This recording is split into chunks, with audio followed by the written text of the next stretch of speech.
ensemble. Père Céleste, nous te remercions pour l'étude biblique. Merci d'avoir préservé nos vies.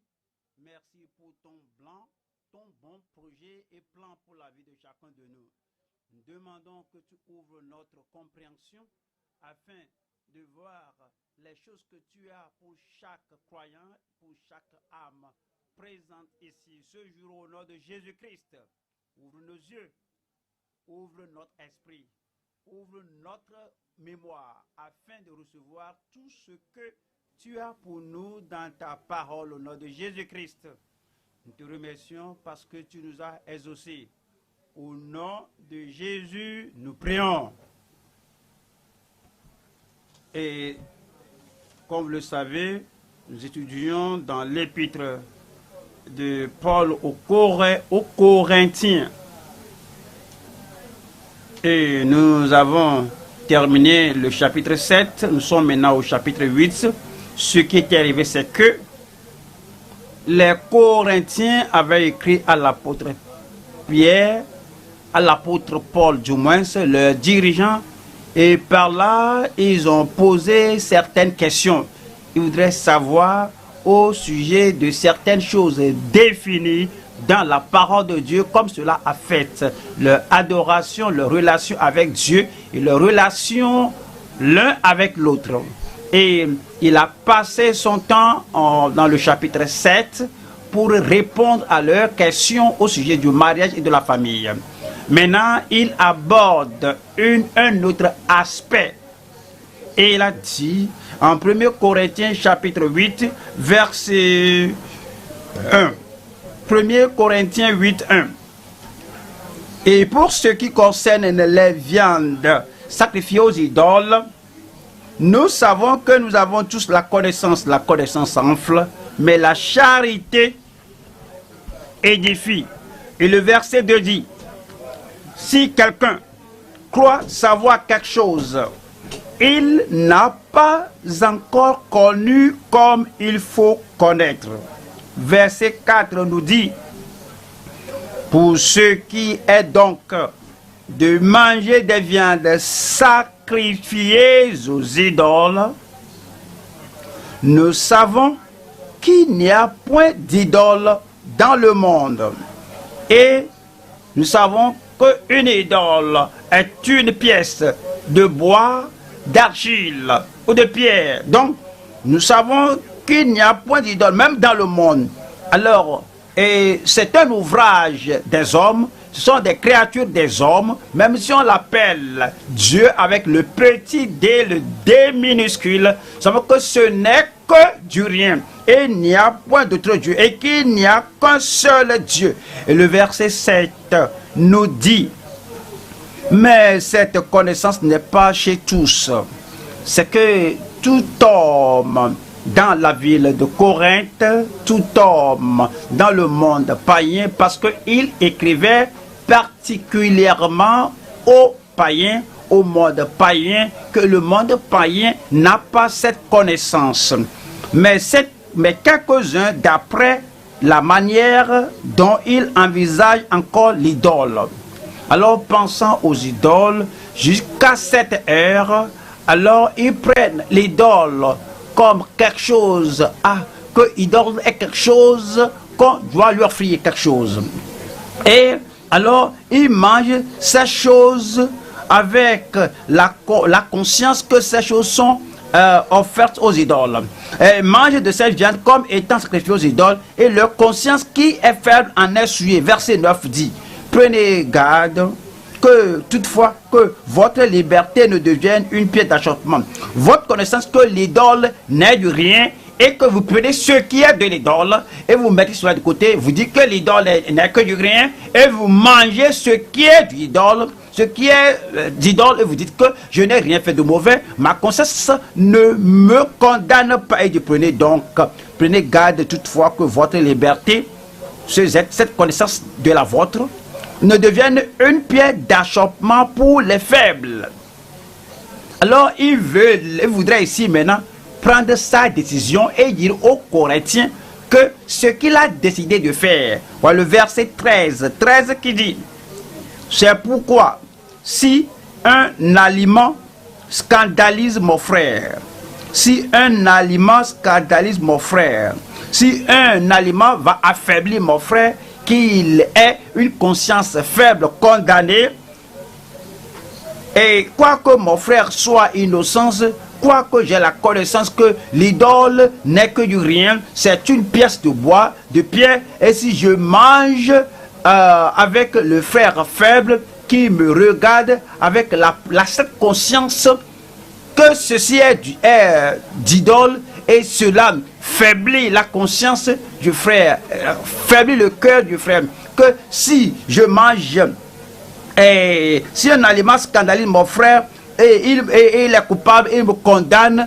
dans son esprit. Donc, je ne mangerai jamais de viande afin de ne pas scandaliser mon frère. Je sais que c'est du rien, c'est quelque chose de d'autre. Je suis libre de manger cela avec ma connaissance. Mais je ne veux pas faire usage de ma connaissance comme un motif. Un motif pour détruire mon frère. Donc, je me reconsacre, je vais sacrifier ma liberté et je ne vais pas manger de la viande pendant. Il dit que je ne mangerai jamais de viande afin de ne pas scandaliser mon frère. Tout ce que je fais, le manger de la viande, ou dire quelque chose, ou quelque la direction que je dois aller, je dois d'abord m'oublier, je dois abandonner mon désir, je dois abandonner ma joie, mon désir à cause de mon frère, afin que je puisse plaire à Dieu et que je puisse protéger mon frère et que je puisse défendre mon frère et que je puisse édifier mon frère et tous les croyants. C'est pourquoi nous avons comme thème ce jour qui est le désintéressement qui plaît à Dieu. D'une part, tout d'abord, nous nous oublions dans l'adoration de Dieu. C'est ce désintéressement, cette abnégation qui plaît à Dieu. Nous oublions notre joie, notre bonheur, nous oublions notre liberté, nous oublions tous nos privilèges, nous oublions tous nos désirs et tout ce que nous voulons avoir. Et le fait de nous oublier, alors on s'oublie pour plaire à Dieu à tout moment. Et nous vivons pour édifier d'autres croyants. Alors c'est le message de ce jour, le désintéressement qui plaît à Dieu et édifie d'autres croyants.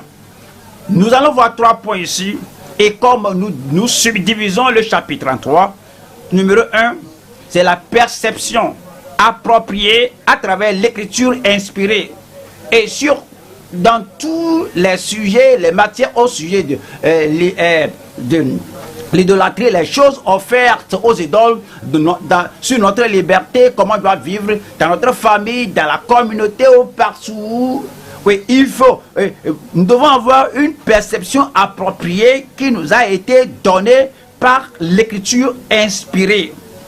Oui, le fort doit se référer à l'écriture, le faible doit se référer à l'écriture inspirée. Tout le monde, que ce soit les jeunes, les personnes âgées, les convertis, ou les ministres, les membres, tout le monde, celui qui se voit fort, celui qui se voit faible, alors ne doit pas rester dans sa faiblesse, mais on doit avoir une perception appropriée que nous donne l'écriture inspirée. Numéro 2, le péril criant ou évident à travers les pieds d'achoppement insensible. Il y a des gens qui vont faire tomber les autres, qui vont faire que les autres aient une mauvaise notion, une mauvaise attitude, une mauvaise disposition. Il y a d'autres qui vont faire scandaliser les autres, mais qui sont insensibles. Ils sont là à juger d'eux-mêmes, ils sont là à juger de ce qu'ils font et comment ils font la chose, et ils ne comprennent pas que dans une famille, il y a père, il y a papa, il y a maman dans la famille, il y a des frères, il y a des sœurs, il y a des petits-enfants, il y a des bébés. Mais ces gens vivent de façon insensible, sans penser aux bébés, ou bien à ceux qui sont malades, à ceux qui sont invalides. Ils ne pensent pas à eux, ils font ce qu'ils veulent faire parce que j'en jouis. Mais la parole de Dieu ne me condamne pas. On voit le péril évident à travers les pieds d'achoppement insensible. 3. Le principe personnel contre le fait de se livrer à la chair. Lorsque nous traversons la vie, voyez, le moi veut sinon se livrer à lui-même. Alors le moi veut sinon jouir de la vie sans penser que un seul arbre ne se constitue pas en forêt. Alors il faut d'autres arbres autour de l'autre arbre.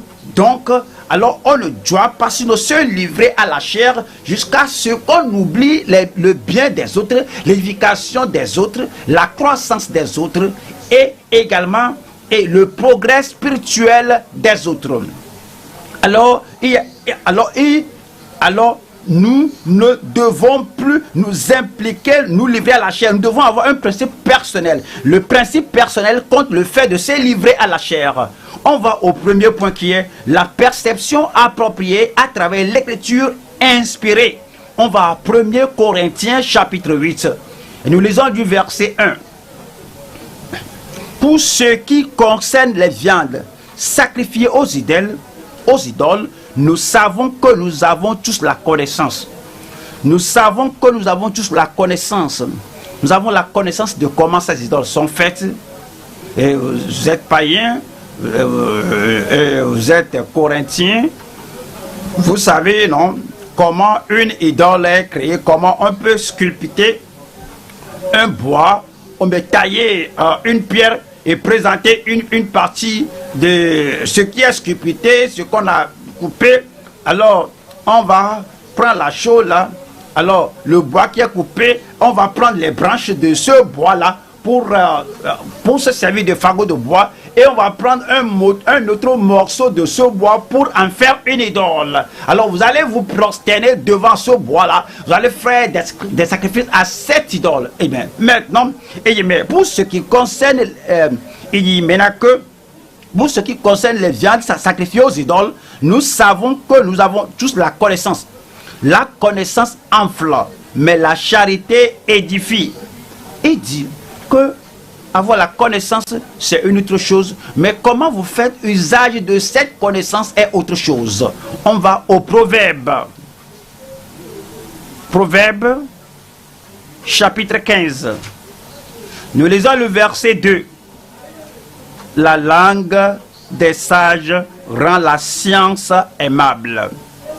La langue des sages, celui-là qui est né de nouveau est sauvé. Celui-là qui a la grâce de Dieu en lui, celui-là qui a fait l'expérience avec le Seigneur et qui s'associe avec le Seigneur, il veut plaire au Seigneur à tout moment. Sa langue, sa vie, alors va bien utiliser la science, la connaissance. Alors comprenons, la science, la connaissance, c'est de l'écriture que nous avons. Si nous sommes sages à salut, si nous sommes enfants de Dieu, alors nous allons faire usage de cette connaissance de l'écriture et nous l'utilisons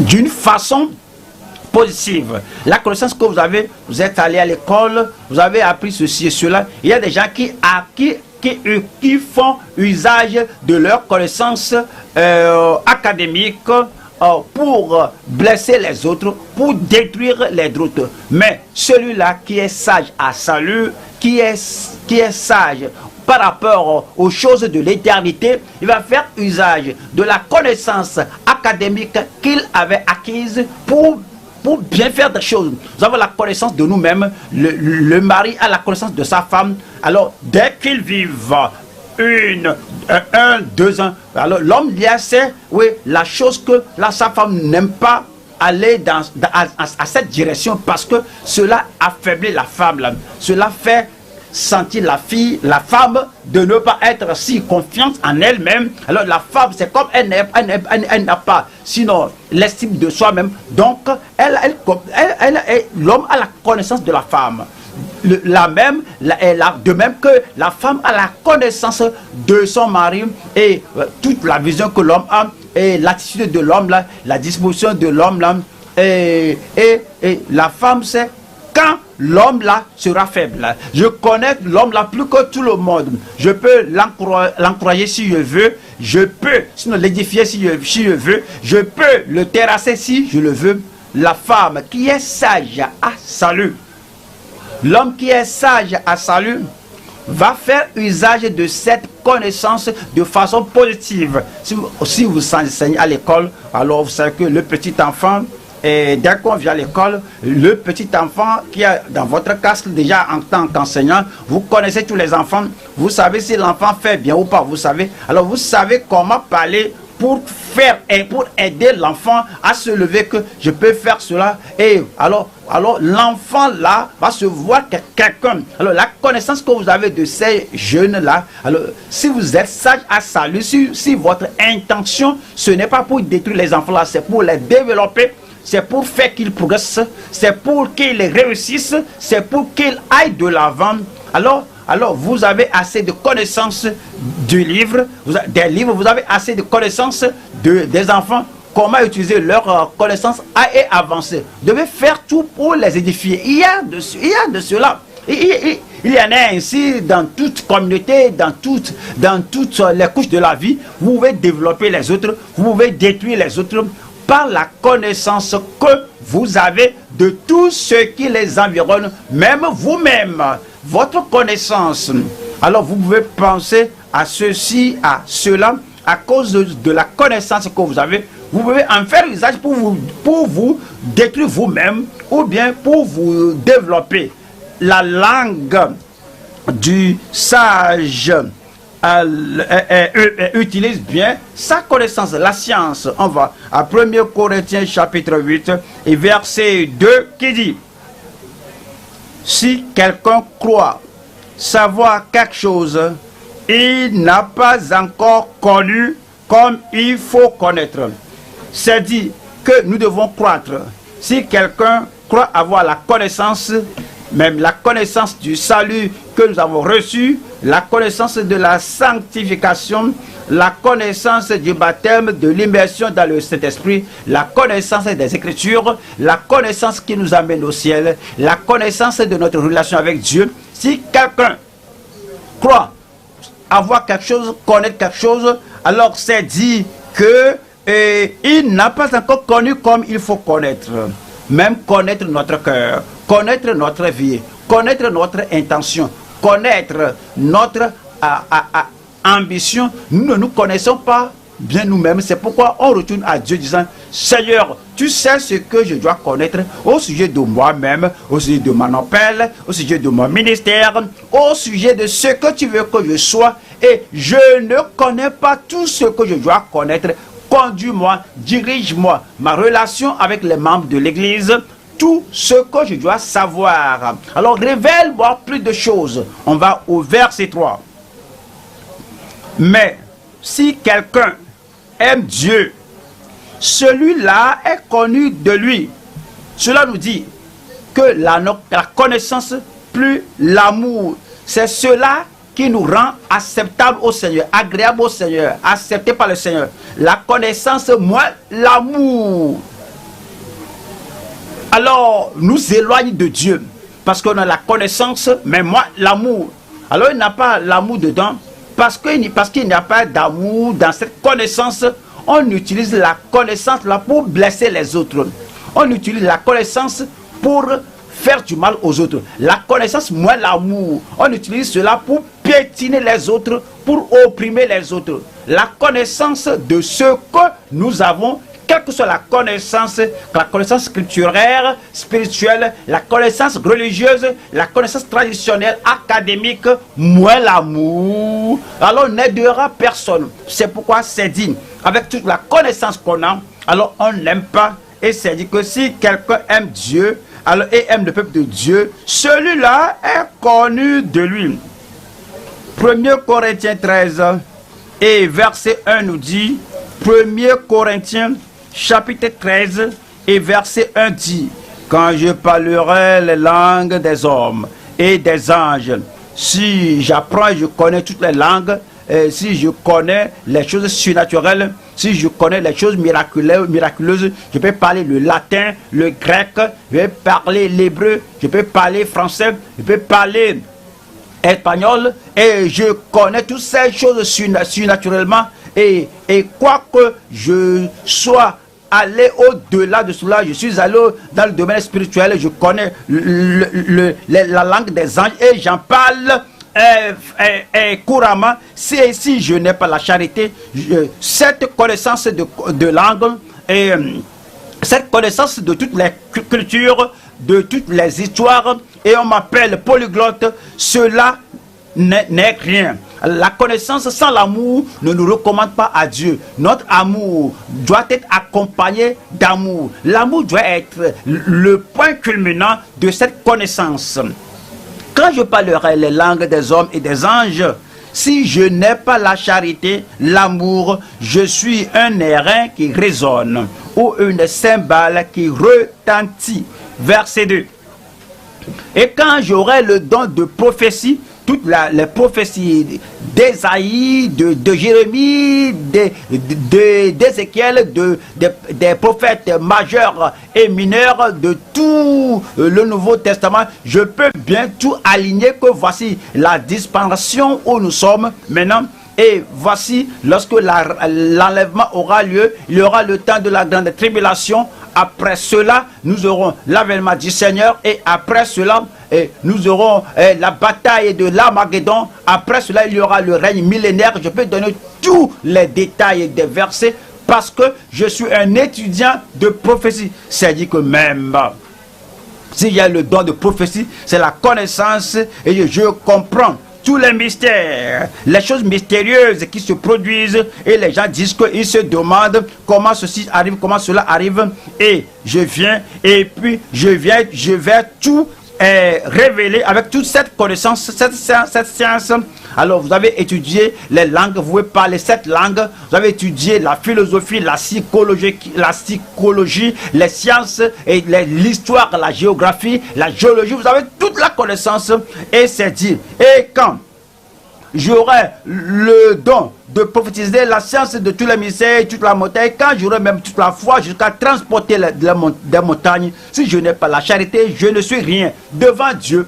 Quoique les gens vous exaltent, les gens vous élèvent, et à cause de la connaissance, de la profondeur de connaissance que vous avez, si vous n'avez pas l'amour pour Dieu, de tout votre cœur, de toute votre âme, de toute votre vie, l'amour pour votre voisin, l'amour pour les membres de votre famille, alors qu'ils sont intimes à vous, avec vous, les membres de l'église de Dieu, s'il n'y a pas d'amour devant Dieu, vous n'êtes rien. Et verset 3 dit, et quand je distribuerai tous mes biens pour la nourriture des pauvres, je connais les pauvres, je sais là où ils vivent, je connais leurs besoins, leurs particularités, et je réponds à cela, j'agis selon cela, et je distribue tous mes biens pour nourrir les pauvres. Quand je livrerai même mon corps pour être brûlé, si je n'ai pas la charité, si je me livre pour être brûlé, les gens qui peuvent mourir pour la religion, les gens qui peuvent mourir pour la dénomination, il y a des gens qui peuvent mourir pour quoi que ce soit, ils croient qu'ils meurent pour leur tradition. Même si vous donnez à être brûlé, si vous n'avez pas la charité, si je n'ai pas la charité, et cela ne me sert de rien. Cela ne servira à rien dans l'éternité, quel que soit ce qu'on connaît, ce qu'on fait, quel que soit qu'on pourrait apprendre sans l'amour, sans la charité. Alors, cela ne servira à rien. Comment peut-on comprendre que la charité est là-bas, que l'amour est là? Voilà le verset 4. Verset 4 qui dit, la charité est patiente, elle est pleine de bonté. La charité est patiente. Et elle ne dit pas que cet homme ne sait pas que je le connais bien, je connais tous ses secrets. Alors, il me fait souffrir de cette manière. Lorsque je suis acculé et que je viendrai m'enflammer, il saura que j'ai tous ses secrets au bout de mes doigts. Cette personne a la connaissance, il n'est pas patiente. La personne sait comment détruire ses ennemis ou son opposant par la connaissance qu'il a. La charité n'est point envieuse. Là, cet homme fait le progrès, cet homme monte. Et si moi je révèle la connaissance que j'ai au sujet de cet homme-là, je vais le terrasser, je vais le faire échouer. Alors tous les gens qui courent après lui, et grand homme réputé, alors tous vont le déserter. Parce que vous l'enviez. La connaissance que vous utilisez pour envier les gens, pour être jaloux des gens, pour et faire jouer les gens, cela ne sert à rien devant Dieu. La charité ne se vante point. Elle ne s'enfle point d'orgueil. La connaissance dénuée d'amour peut nous rendre orgueilleux, peut nous rendre vanteux, vaniteux, vantards, peut faire dénigrer les autres, déconsidérer les autres. Verset 5. Elle ne fait rien de malhonnête. Les gens qui ont la tête grosse, des gens qui ont beaucoup de connaissances, et même leur tête ne peut même pas, sinon contenir toute cette connaissance. La tête est lourde, et quand ils mangent, ils titubent comme des ivrognes, parce que la connaissance les énivre, et cela les pousse à vivre de malhonnête, à vivre selon la malhonnêteté. Elles ne cherchent point elles ne font que chercher leur intérêt. Il y a les gens qui disent que j'ai la connaissance, je connais la faiblesse de celui-là, je connais la vanité de l'autre, je connais l'hypocrisie de l'autre là, je connais l'autre là qui n'est pas sincère. Alors il connaît tout ce qu'il faut pour maintenir une stature bien imposante devant les gens. Donc ils vont chercher leur avantage, leur intérêt, parce qu'ils ne considèrent pas les autres. Alors ils ont la connaissance, mais il n'y a pas d'amour. Ils ont la connaissance, mais il n'y a pas de compréhension que je veux être heureux, lui aussi veut être heureux, je veux prospérer, lui aussi veut réussir sa vie. Mais vous voyez, dans l'amour joint à la connaissance. Alors ce qui fait avancer, alors celui qui a la connaissance dit que la charité, et elle ne cherche point son intérêt, elle ne s'irrite point. Ouais. Quelqu'un fait le progrès et tu dis que qu'est-ce que tu dis? Ce qu'il fait, je peux le faire si ce n'est pas la grâce de Dieu. Il entend l'histoire de quelqu'un que la personne vraiment la personne même s'est honnie. Et comme les autres se réjouissent à son sujet, il dit que les situations les révèlent, qu'ils ne sont pas de bonnes personnes. Tu dis que non, je ne peux pas le dire. Qu'est-ce que je serais si ce n'était pas la grâce de Dieu et le don du salut et la grâce du salut qui m'a aidé. Donc c'est dire que elle ne s'irrite point, elle ne soupçonne point le mal, et elle ne se réjouit point de l'injustice. Il ne dit pas que l'homme là qui monte peut tomber, la femme enceinte là, cela peut lui arriver. L'homme là qui voyage, quelque chose de mal peut lui arriver. Alors il ne jouit pas de son mal. Alors à cause de la combinaison de l'amour, de la connaissance et de l'amour, il y a quelque chose, on peut l'aborder. Il est un véritable enfant de Dieu. Mais elle se réjouit de la vérité. Et verset 8 dit la charité, non, verset 6. Mais elle ne se réjouit point de la justice, mais elle se réjouit de la vérité. Verset 7 dit, elle excuse tout. Vous voyez, c'est là, elle croit tout, elle espère tout, elle supporte tout. C'est de là que le défi vient, la difficulté vient, mais parce que il a la connaissance de toutes ces situations, et jointe à l'amour, elle supporte tout, elle croit à la parole de Dieu, elle croit que tant qu'il y a l'amour, tant qu'il y a la vie, il y a l'espoir, il sait que cette personne est demeurée telle depuis des années, mais il sait que tout est possible à Dieu. Si Dieu peut me changer, si Dieu peut changer Paul, Dieu peut changer la personne. Il croit qu'il y a encore l'espoir. Alors c'est dit que, et là, elle espère tout, elle supporte tout. Dieu nous dit que ce que vous cherchez, c'est seulement la connaissance, une connaissance grande, élargie et profonde, élevée. Mais le Seigneur considère l'amour. Vous devez combiner votre amour à votre connaissance.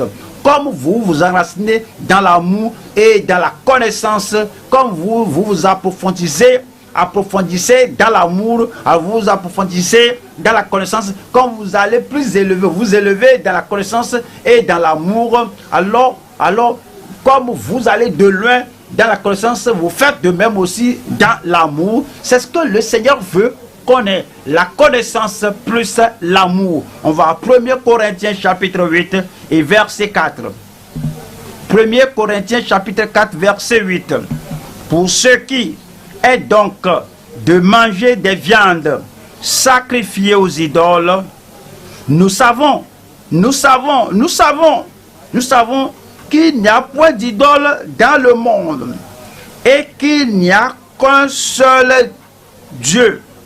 Voilà le verset 5. 5 dit, car s'il est des êtres qui sont appelés Dieu, que les païens appellent Dieu, que les Corinthiens appellent Dieu, que les gentils appellent Dieu, que soit dans le ciel, comme certains d'entre eux adorent le soleil, la lune et d'autres idoles, soit sur la terre, des idoles faites de bois, de pièces de bois, comme il existe réellement plusieurs dieux et plusieurs seigneurs. Verset 6 dit, néanmoins, pour nous qui sommes sauvés, qui sommes illuminés, pour nous qui connaissons les Écritures, pour nous qui sommes enfants de Dieu, pour nous qui sommes dans la grâce de Dieu et nous qui sommes en voie vers le ciel, néanmoins pour nous, il n'y a qu'un seul Dieu, le Père, de qui viennent toutes choses et pour qui nous sommes. Nous sommes en lui, nous demeurons en lui, nous sommes amenés à lui par le sacrifice du Seigneur Jésus-Christ.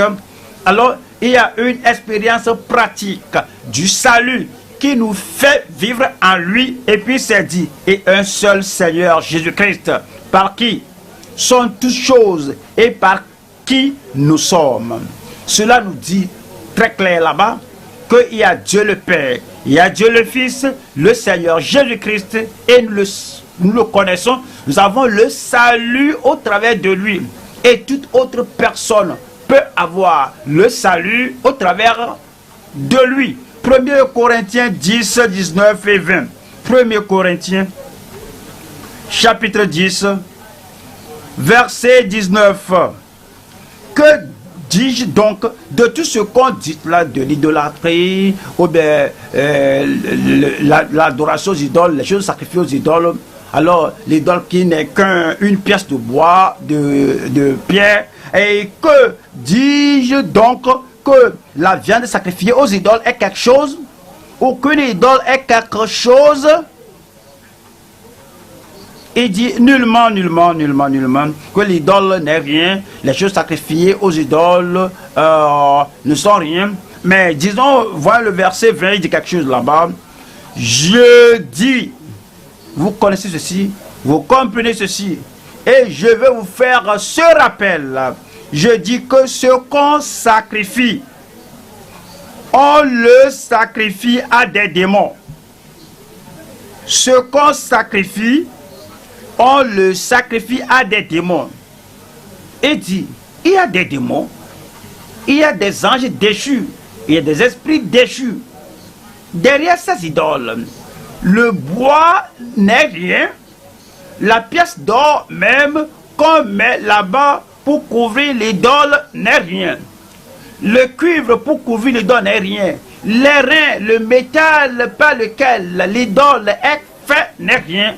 Mais derrière ce bois qui n'est rien, vous avez le diable, vous avez le démon, vous avez le mauvais esprit et vous avez les anges déchus derrière, vous avez Satan derrière à l'ombre de ces idoles qui ne sont rien. Mais il dit que, et je dis que ce qu'on sacrifie, on le sacrifie à des démons et non à Dieu. Or, je ne veux pas que vous soyez en communion avec les démons. C'est ça, c'est le point fondamental, c'est ce qu'on doit comprendre. C'est pourquoi en acte chapitre 15, verset 28. Acte 15, 28. Car il a paru bon au Saint-Esprit et à nous Quand il a paru bon au Saint-Esprit, Jésus a promis que lorsque lui, le Consolateur, le Saint-Esprit, viendra, qu'il vous conduira dans toute la vérité. Maintenant, le Saint-Esprit nous conduit. Et maintenant, il a y paru bon au Saint-Esprit parce qu'on reçoit de la connaissance du Saint-Esprit. Quand il a paru bon au Saint-Esprit et à nous de ne vous imposer d'autres charges que ce qui est nécessaire. Ce qui est nécessaire. Voilà le verset 29.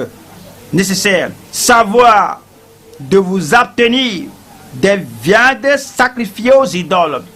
Le Saint-Esprit nous révèle que quoique l'idole n'est rien, le bois n'est rien, la pierre n'est rien, mais à cause des démons, à cause des anges déchus, à cause de Satan, à l'ombre de ces nullités, de ces idoles, le Saint-Esprit dit que vous devez vous abstenir des viandes sacrifiées aux idoles, du sang, des animaux étouffés et de l'impudicité, choses contre lesquelles vous vous trouverez bien de vous tenir en garde. Vous ferez bien de vous tenir en garde. Adieu. On va au numéro 2 maintenant. Cela parle. Et le péril est évident à travers les pierres d'achoppement insensibles. On retourne à 1 Corinthiens chapitre 8 et je lis le verset 9. L'apôtre Paul révélait à l'église à Corinthe et il révèle à notre église ici qu'il y a des gens qui vivent comme ils sont indifférents à tout ce que les gens pensent, à tout ce que les gens sentent et ils prennent cela comme le développement et la maturité chrétienne. Il dit que je mène ma vie, je ne pense à ce que les bébés en Christ pensent et que ce que les faibles pensent, comment cela les affecte. Alors je mène ma vie. Si quelqu'un ne l'aime pas et si quelqu'un, oui, si cela n'attire quelqu'un, que la personne s'en aille, que cela personne mène sa vie. Je suis indépendant de lui, alors lui aussi doit être indépendant de moi. Et puis ils deviennent des pierres d'achoppement aux gens dans la famille de Dieu, même aux pécheurs dehors, à cause de leur façon d'être insensible. On voit maintenant le péril prononcé sur ces gens. Et 1 Corinthiens 8, verset 7 dit, mais cette connaissance n'est pas chez tous. Quelques-uns, la connaissance que l'idole est du bois, que c'est de la pierre, c'est du rien, c'est une chose vaine, c'est une chose qui n'a pas de valeur, qui n'a pas de poids. Ce n'est pas tout le monde qui a cette connaissance. Quelques-uns, mais cette connaissance n'est pas chez tous. Quelques-uns, d'après la manière dont ils envisagent encore l'idole. Ouais. Et rappelez-vous, les Corinthiens, avant d'être nés de nouveau, alors ils étaient idolâtres. Et ils étaient conduits à ces idoles muettes. Et certains d'entre eux, quoique nés de nouveau, ils ont encore les regards vers les idoles avec cette conscience d'adorer, de faire des choses avec les idoles jusqu'à cette heure, jusqu'à ce jour. Et ils mangent ces choses-là comme des choses, ce sont des choses offertes aux idoles. Et leur conscience étant faible, en était souillée. Alors ils ont la condamnation et à cause de ce qu'ils ont fait. Elle dit, suis-je un glouton? Est-ce que je mets trop de valeur sur le fait de manger l'aliment que je ne prends aucune garde des choses offertes aux idoles? Voilà le verset 8 qui dit, ce n'est pas un aliment qui nous rapproche de Dieu. Si nous en mangeons, nous n'avons rien de plus. Et que si nous n'en mangeons pas, nous n'avons rien de moins. Au fait, l'aliment, c'est l'aliment. L'aliment, c'est l'aliment.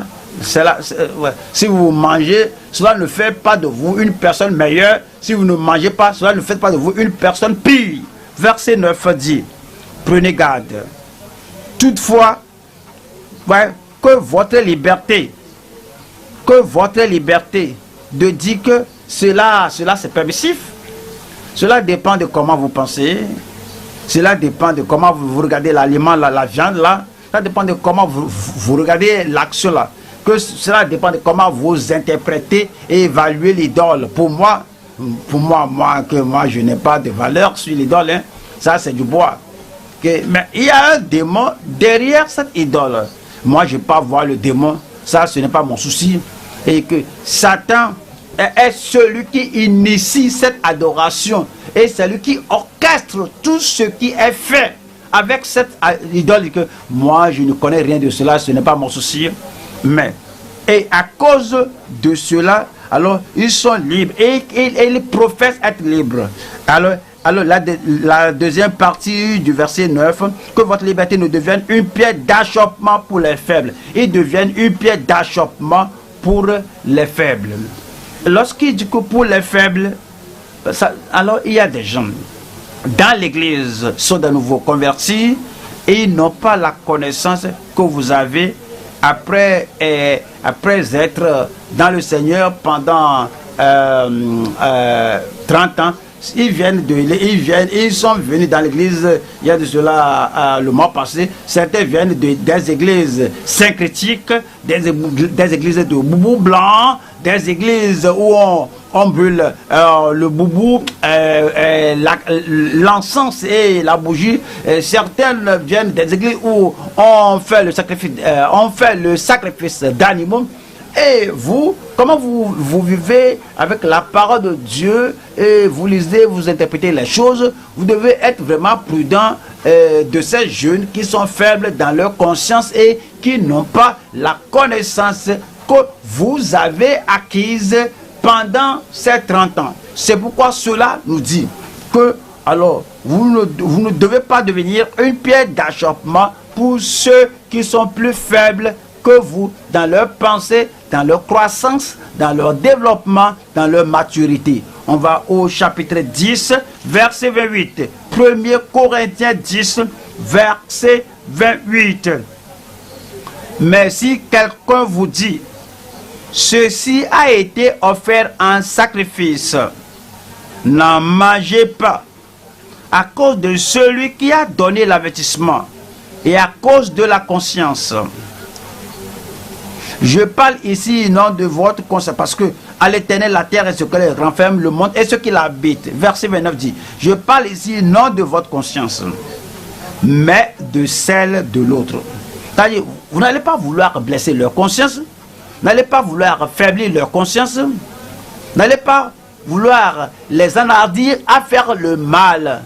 Alors, la chose dont ils ne sont pas convaincus de faire, donc vous ne devez pas les forcer à dire que qu'est-ce que tu fais avec toi, qu'est-ce qui ne va pas. Moi j'ai passé 30 ans dans le Seigneur, je te dis qu'il n'y a rien de mauvais en ceci. Et quoi que la personne même dit que tel frère dit qu'il n'y a rien de mauvais en ceci, telle sœur a dit qu'il n'y a rien de mauvais en ceci, mais leur conscience alors ne s'aligne pas avec ce que vous dites. Et cela dit, la conscience, je dis, pas seulement votre conscience, mais la conscience de l'autre. Et à cause de la conscience de l'autre. Et voilà le verset 32. Ne soyez en scandale ni aux Grecs, ni aux Juifs, ni à l'église de Dieu. Voyons Romains chapitre 14, verset 15. Romains chapitre 14. Nous lisons le verset 15 qui dit: mais si pour un aliment ton frère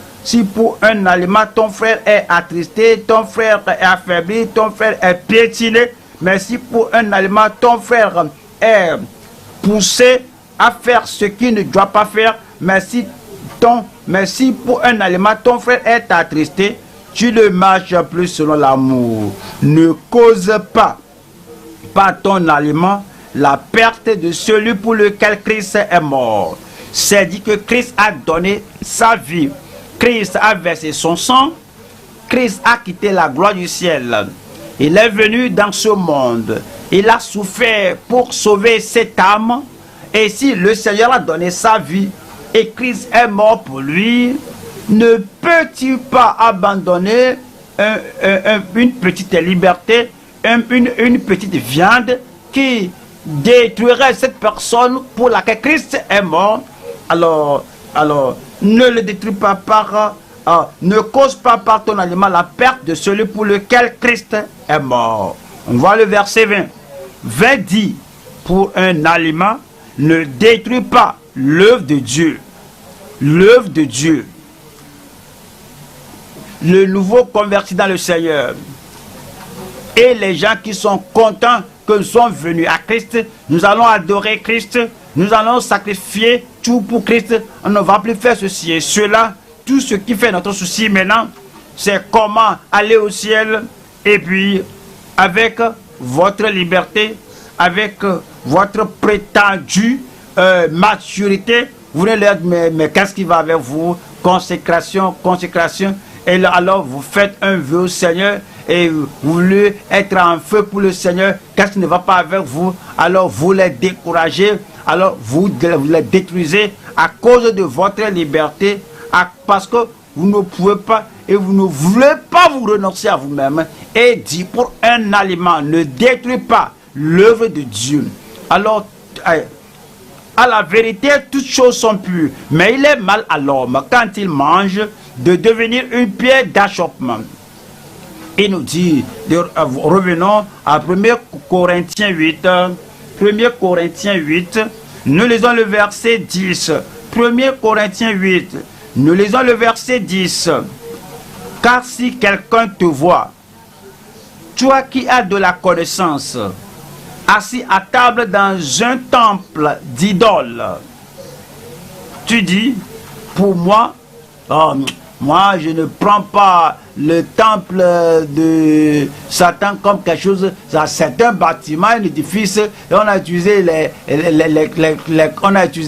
briques, le ciment. Moi je ne prends pas cela comme un couvent, je prends cela comme un édifice. Alors il y a une surprise partie là-bas, j'ai été invité à venir manger là-bas avec eux. Moi je ne prends pas cela comme quelque chose de grand, hein. C'est du rien. Si tu vas là-bas à cause de ta prétendue connaissance, la connaissance sans l'amour, la connaissance sans la sensibilité, la connaissance sans le cœur pur, la connaissance sans la considération des autres, la connaissance avec une indépendance pécheresse, si quelqu'un te voit, toi qui as de la connaissance prétendue là, assis à table dans un temple d'idole, sa conscience à lui qui est faible ne le portera, ne l'encouragerait-elle, ne le portera-t-elle pas à manger des viandes sacrifiées aux idoles? Ouais, ton action là, en réclamant tant de liberté avec toi, je peux faire tout à que ma conscience ne me condamne pas. Je sais que je suis toujours enfant de Dieu. Ne sais-tu pas que ce type d'action qui est insensible en présence des autres, au niveau des autres, cette insensibilité fera de vous une pierre d'achoppement. Et cela dit au verset 11. Verset 11 dit, et ainsi, et par ta liberté, et par ton action, et par ta confession, et mon cœur ne me condamne pas, je crois que je vais bien. Et puis tu parcours cette vie de cette manière, en plaisant à toi seul, sans te soucier de comment cela affecte la croissance des autres, sans te soucier à comment cela affecte la liberté des autres, sans considérer comment cela affecte la soumission des autres à Dieu. Tu es une personne insensible, tu es une pierre d'achoppement insensible. Et alors par ta connaissance, le faible frère périt. Ton action pousse les autres à la condamnation éternelle. Et puis ton indépendance, que je peux tout faire, je peux faire ce que je veux. Alors cela peut ainsi décourager les gens, cela peut déprimer les autres, cela peut détruire les autres, et cela va détruire leur foi, cela va détruire leur engagement, cela va détruire leur soumission, et cela va détruire leur consécration au Seigneur. parce qu'ils vous connaissent et être un croyant mûr qui a passé des années dans le Seigneur et la connaissance des choses que tu dis, les choses que tu fais, alors et ces gens-là qui t'écoutent là et se demandent comment tel pasteur peut faire comme ça, comment ce pasteur peut aller de cette manière, comment il peut manger ceci, comment il peut avoir ceci, comment il peut mener cette vie. Par ta connaissance maintenant, le faible père, le faible frère périra, celui pour lequel Christ est mort. Voilà le verset.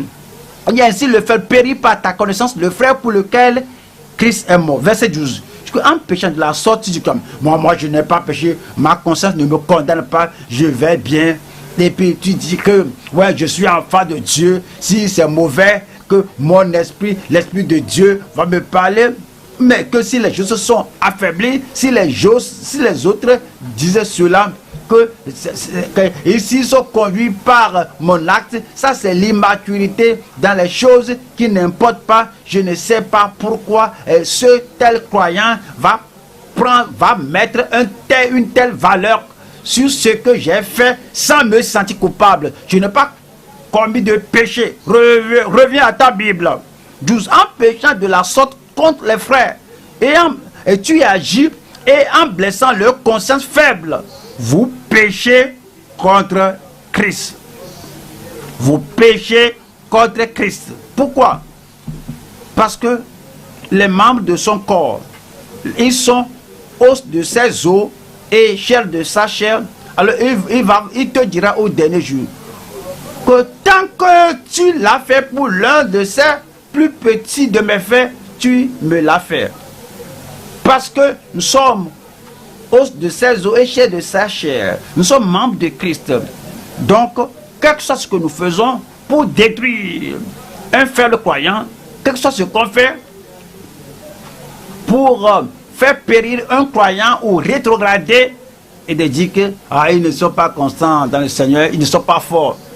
Alors, on nous a enseigné ceci à l'église, et cependant, celui-ci qui est aussi un grand dirigeant, alors il est libre et il fait ceci et cela. Et lorsque nous posons des questions, nous disons, mais est-ce que ceci est bon? Est-ce que ceci est bon? Alors il va venir très audacieux, mais qu'est-ce qui ne va pas? Pourquoi tu poses telle question? Est-ce que tu te réfères à moi? Oui, je fais ces choses, je suis un homme de moi-même, je suis courageux, quel que soit ce que tu penses, ça c'est celui que je suis, je sais ce que je fais.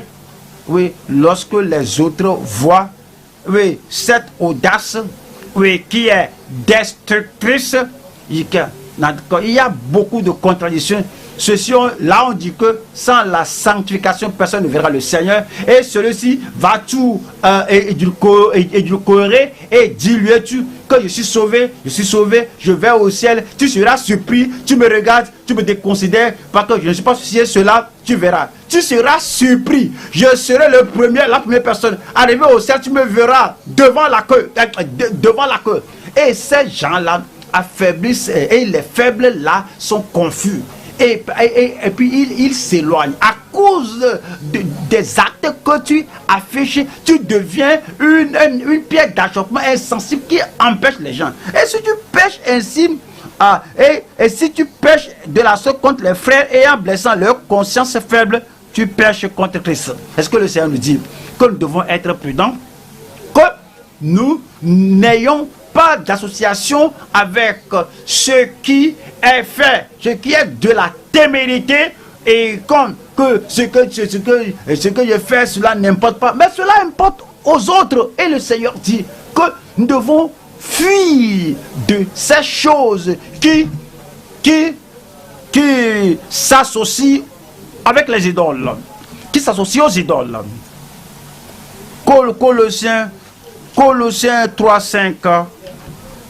Et faites donc mourir les membres qui sont sur la terre. Faites donc mourir vos désirs, votre propension, votre enclin, votre habitude et les choses qui font échouer les autres, tomber les autres. Faites donc mourir les membres qui sont sur la terre. L'impudicité, maintenant l'impudicité et l'impureté et la pornographie et toutes ces choses que certains voient sur l'internet et qui les souillent. Et ils disent que je suis une personne mature, je sais comment me contrôler. Et ceci va faire sinon tomber les autres. Quant à moi, qu'est-ce que je vais faire? Est-ce que je dois aller vers la femme d'autrui? Est-ce que je dois aller vers le mari d'autrui? Et que l'impureté, il faut faire mourir cela. Les passions, les mauvais désirs et la cupidité, qui est une idolâtrie. Pensez à cela. La cupidité, qui est une idolâtrie.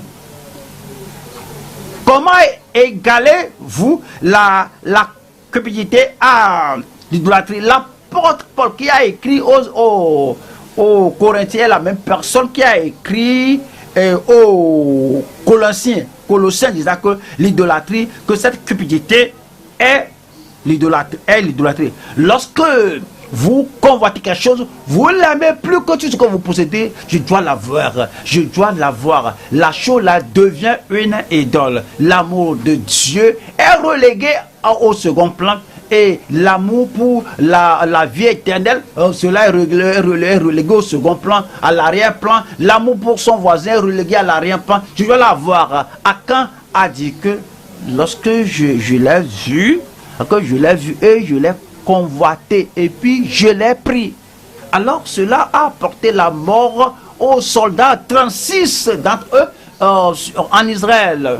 À cause de cela, le Seigneur a dit que je vais abandonner toute la nation, je n'irai plus avec vous jusqu'à ce que vous ayez ôté l'interdit du milieu du peuple. C'est ce que le Seigneur nous dit, que l'idolâtrie et la convoitise, c'est quelque chose de mauvais. On parle de Balaam, on parle de la convoitise de Balaam, 1 Pierre 2, verset 14 à 15.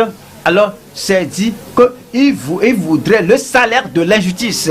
La convoitise, la cupidité est une idolâtrie.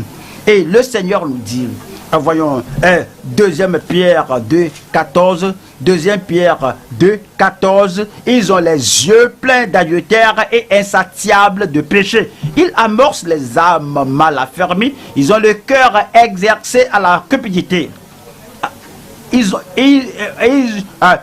Ce sont des enfants de malédiction. Verset 15 dit, après avoir quitté le droit chemin, ils se sont égarés en suivant la voie de Balaam, fils de Bosor, qui aima le salaire de l'iniquité.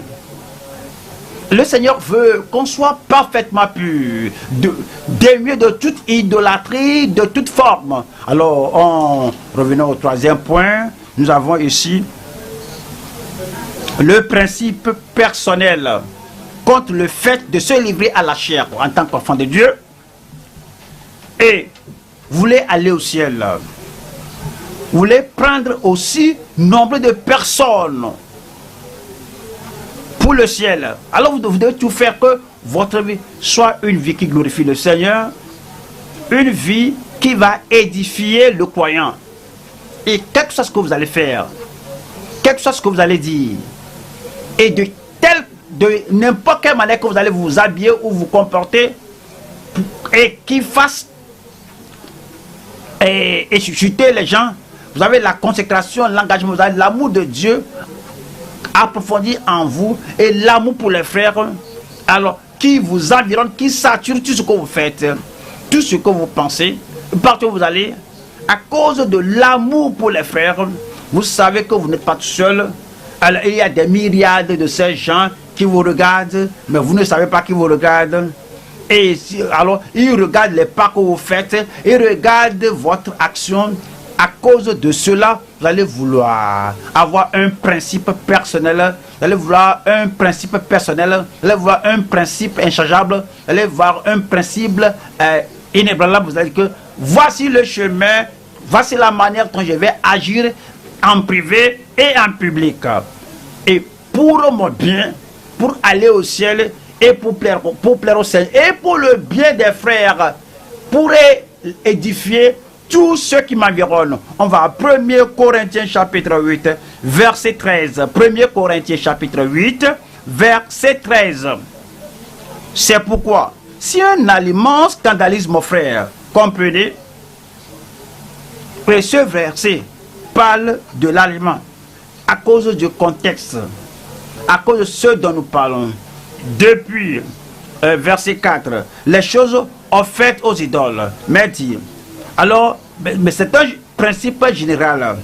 Si un acte fera scandaliser le frère, si mon habillement va blesser, scandaliser mon frère ou ma soeur, alors d'être faibli, d'être tenté, si un acte provenant de moi fera scandaliser ou bien faiblira mon frère ou ma soeur ou bien rétrograder.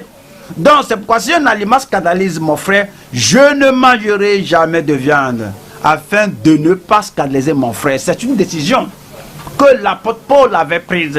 C'est une décision qu'il espère que nous la prenions non seulement aujourd'hui à l'étude biblique, mais pour le reste de la semaine, pour le reste du monde, pour le reste de l'année, pour le reste de notre vie. Que pendant que le monde est ici, voici, c'est pas que la personne qui fait une consécration 2 ans après, il change, on te lance le défi. Frère, tu n'étais pas comme ça en deux années passées. De quoi parles-tu? L'année là n'est plus, non? Le temps là n'est plus. Frère, sœur, tu n'étais pas comme ça, non? Lorsque tu étais venu à l'église, dans le royaume de Dieu, avec le zèle, avec la passion, avec le feu, tu veux lire toute la Bible en un jour, tout ce que tu lis, aussitôt tu veux obéir. Et que les temps ont changé, non? Tu comprends, non? On ne peut plus être comme ça pour toujours. L'apôtre dit que, quel que soit l'engagement que j'ai pris pour Christ, que pour les autres croyants, à cause de quel que soit l'engagement que j'ai fait, alors c'est pour que tant que le monde existe, et dit que je ne dois pas faire, je ne dois rien faire pour scandaliser mon frère. Il a un objectif dans son cœur. Et alors l'objectif là, c'est soutenu par la grâce de Dieu, par la force de l'Esprit de Dieu dans sa vie. On va à Daniel, chapitre 1, Daniel, chapitre 1, Daniel 1, verset 8. Daniel est résolu de ne pas se souiller par les mains. Nous avons quitté Juda, on est maintenant à Babylone. Nous avons quitté ici, maintenant on est en Ukraine, on est dit ceci et cela, on a quitté le siège, nous sommes maintenant à l'intérieur quelque part là-bas, cela n'importe pas, on a quitté la cellule de maison, maintenant on est pasteur, on est coordinateur, on est pasteur régional, national. Le changement de lieu, de position et cette popularité, cela n'importe pas. Le dernier résolu de ne pas se souiller par les mains du roi. Alors, les mains là sont offerts aux idoles babyloniens, aux idoles de Nebuchadnezzar, avant d'être donnés à ces gens qui étudiaient dans leur école. Et Daniel résolut de ne pas se souiller par les mains du roi et par le vin dont le roi buvait. Et il pria le chef des eunuques de ne pas l'obliger à se souiller. Et d'autres ont pris ces choses sans penser à une souillure. Mais Daniel a dit que j'ai la connaissance de la parole de Dieu et je ne vais pas me souiller. Alors vous savez, Daniel, Sadrach, Meshach et Abednego, et quoi qu'il soit et loin de leur pays, ils ont toujours dit que dans ce lieu étranger, à cause de notre relation avec Dieu, ce que nous savons, c'est sur cela que nous allons tenir ferme, qu'ils ont résolu dans leur cœur. On va à 1 Corinthiens 10, verset 24. 1 Corinthiens 10. Nous lisons le verset 24.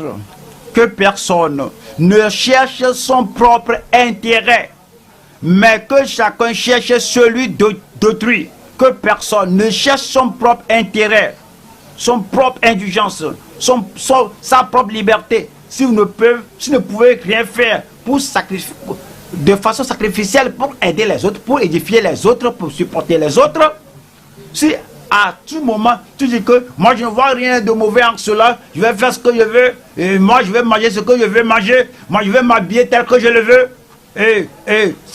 si quelqu'un se sent tenté par mon habillement, qu'il ferme ses yeux, qu'il ne me regarde pas. Moi, je ne veux pas permettre à la faiblesse des autres, à la sensibilité des autres et la connaissance des autres d'affecter comment je mène ma vie. Et là, je suis indépendant de tout le monde. Ah, tu n'es pas un chrétien mature, tu n'es pas mûr. Si tu fais tomber les autres, alors tu ne vois pas la conséquence de ton acte qui fait tomber les autres. Alors, c'est dit que personne ne cherche pas son intérêt, mais le progrès d'autrui, la spiritualité d'une autre personne, la fermeté d'une autre personne, la stabilité d'une autre personne et le bien-être d'une autre personne.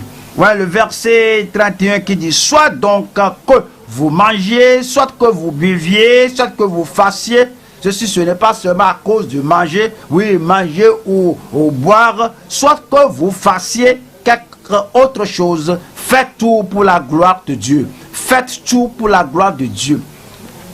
Soit que vous fassiez ou que vous alliez, et quelque chose que vous regardez sur l'internet, que toute chose soit pour la gloire de Dieu. Après tout, si votre voisin ne peut pas vous voir, si vos enfants ne peuvent pas vous voir, si vos dirigeants ne peuvent pas vous voir, Dieu est omniprésent. Il est présent partout. Si vous faites cela, il sait que vous n'avez pas de conviction, il sait que vous n'avez pas de compréhension, alors que la vie chrétienne est une vie de renoncement à soi.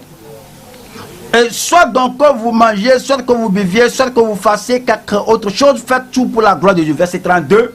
32 nous dit: ne soyez un scandale ni aux Grecs. Ne soyez un scandale en ce que vous faites dans vos actions. Ne soyez pas un scandale, et ne soyez un scandale ni aux Grecs d'une manière, d'une part, ni aux Grecs d'autre part, ni à l'église de Dieu. Et le verset 33 nous dit de la même manière: Paul, comme moi, Paul n'a pas dit que je suis apôtre, donc je peux faire toutes choses. Non, vous devez savoir que moi j'ai la maturité, je sais ce qui est bon, ce qui est mauvais. Dit non. Et de la même manière que moi aussi, je m'efforce en toutes choses. Que je modère ce que je fais. Oui, j'évalue ce que je fais pour tout faire que personne ne soit mal conduite, que personne ne soit faible, que personne ne soit faible à rétrograder pour mes actions. Et je m'efforce en toutes choses de complaire à tous, cherchant non mon avantage, non ma joie, cherchant non ma satisfaction, cherchant non pour plaire à mes yeux, à ma chair, non mon avantage, mais celui du plus grand nombre, afin qu'il soit sauvé, afin qu'il soit demeuré sauvé, afin qu'il soit sanctifié, afin qu'il demeure sanctifié, afin qu'il soit ferme, afin qu'il demeure ferme. Il nous dit en Romains 14, 19, Romains 14, 19 dit: ainsi donc recherchons ceux qui contribuent à la paix. Nous tous, tout le monde, les personnes âgées, les jeunes, les parents, les enfants, les pasteurs, les membres, les ministres, les disciples, tout ce qui suit, que nous tous, ainsi donc recherchons ceux qui contribuent à la paix et à l'édification mutuelle. À l'édification mutuelle. Nous édifions les autres par amour et nous les poussons à s'aimer. Et alors tout ce qu'on fait, on en est conscient. Et si je fais cela, cela va affaiblir mon frère. Si je prends cette direction, cela va opprimer mon frère. Mais je fais tout pour le progrès spirituel en édifiant tous les frères, les autres. Verset 20. Verset 20. Pour un aliment ne détruit pas l'œuvre de Dieu. L'œuvre de Dieu. L'œuvre de Dieu. Et ce qui n'est pas à la vérité, toutes choses sont pures. Même les choses il y a quelque chose qui n'a pas de cette valeur, mais les choses même de grande valeur ne pouvez-vous pas vous nourrir à cela. et pour un aliment ne détruit pas l'œuvre de Dieu. À la vérité, toutes choses sont pures. Mais il est à l'homme, il est mal à l'homme quand il mange de devenir une pierre d'achoppement. 21. Il est bien de ne pas manger de viande et de ne pas boire de vin et de s'abstenir de ce qui peut être pour ton frère une occasion de chute, de scandale ou de faiblesse. Voyons 1 Jean 4. 1 Jean 4, 19. Pour nous, nous l'aimons parce qu'il nous a aimés le premier. C'est un amour sacrificiel qui l'a poussé à livrer sa vie pour notre salut. Verset 20.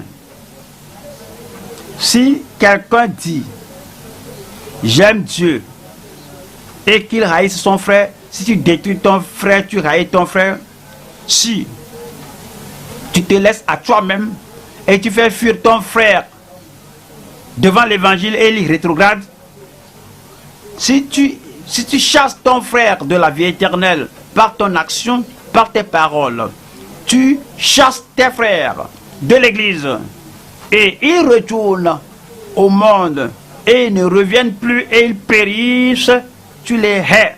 Si tu ne peux pas renoncer à toi-même pour édifier les autres, pour soutenir les autres, pour faire que les autres soient saints et pieux, tu les hais. Si quelqu'un dit « J'aime Dieu » et qu'il haïsse son frère, c'est un menteur. Car celui qui n'aime pas son frère, qu'il voit, comment peut-il aimer Dieu qu'il ne voit pas? Verset 21. Et nous avons de lui ce commandement, que celui qui aime Dieu aime aussi son frère. Et que celui qui aime Dieu aime aussi son frère. Ésaïe 8, 20. Ésaïe chapitre 8, verset 20. À la loi et au témoignage, on retourne la parole de Dieu, à l'Ancien Testament, au Nouveau Testament, tout ce qu'on veut faire, tout ce qu'on veut décider, toute partie où on veut obéir, toute poursuite qu'on veut embrasser, toute habitude qu'on veut garder, toute action qui devient une habitude qui détermine notre vie, la chose à laquelle on s'accroche. Alors retournons à la parole de Dieu. Nous avons vu la parole de Dieu aujourd'hui, comment nous devons mener notre vie pour plaire à Dieu et édifier et encourager les croyants. Tout ce que nous allons faire, retournons à la parole, à la loi et au témoignage. Si l'on ne parle pas ainsi, si il veut, sinon, se laisser au plaisir et s'ils ne sont pas sensibles aux besoins des autres, s'ils justifient leur imprudence et s'ils justifient leur comportement charnel, s'ils justifient l'idolâtrie sous toute forme, s'ils justifient leur égocentrisme, si l'on ne parle pas ainsi, il n'y aura point d'aurore pour le peuple. Alors comme nous venons au Seigneur et comme nous marchons dans la lumière, comme nous demeurons dans la lumière, comme nous recevons la plénitude de la lumière dans le Seigneur et la direction que nous allons et l'Esprit de Dieu et l'Esprit de vie et de lumière, nous sommes dirigés par l'Esprit et que la grâce pour renoncer à nous-mêmes afin que nous ne fassions pas chuter les autres, afin que nous ne faiblissions pas les autres, afin que nous ne découragions pas les autres, afin que nous ne fassions pas tomber les autres, ou que nous marchions dans la lumière à tout moment, et finalement nous parviendrons à la lumière du jour des jours éternels, et le Seigneur nous accueillera au ciel au nom de Jésus-Christ.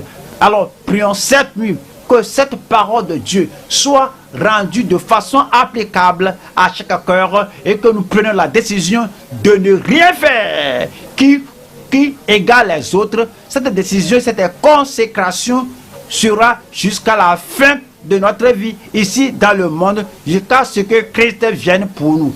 Tenons-nous debout maintenant et parlons au Seigneur en prière de tout notre cœur.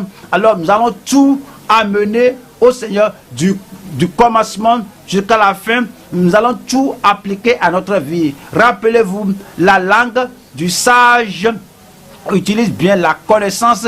N'allons pas utiliser la connaissance pour détruire la vie des autres. On utilise la connaissance pour nous faire rester sur la voie de la sainteté et de la justice et encourager les autres à demeurer, à rester sur la même voie de la justice et de la sainteté.